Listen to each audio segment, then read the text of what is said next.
স্বপ্ন মানুষকে জেগে থাকা শেখায়, মানুষকে কষ্টের মধ্যেও হাসতে শেখায়। একটি ছোট্ট স্বপ্ন মানুষকে হাজার বেদনাও মুছে দিয়ে আবার বাঁচতে শেখায়। মানুষ স্বপ্ন দেখে ভুলেই অন্ধকারেও আলো খুঁজে পায়। হার মানলেও হেরে যায় না, স্বপ্নই তার ভেতরে যোদ্ধাকে জাগিয়ে তোলে। কিন্তু একদিন যখন কারো জীবন থেকে স্বপ্ন ছিনিয়ে নেওয়া হয়, তখন সে আর মানুষ থাকে না,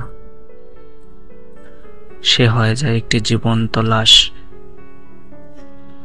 হাঁটে, হাসে, কথা বলে ঠিকই, কিন্তু তার ভেতরটা শূন্য, নিস্তব্ধ, নিঃস্ব,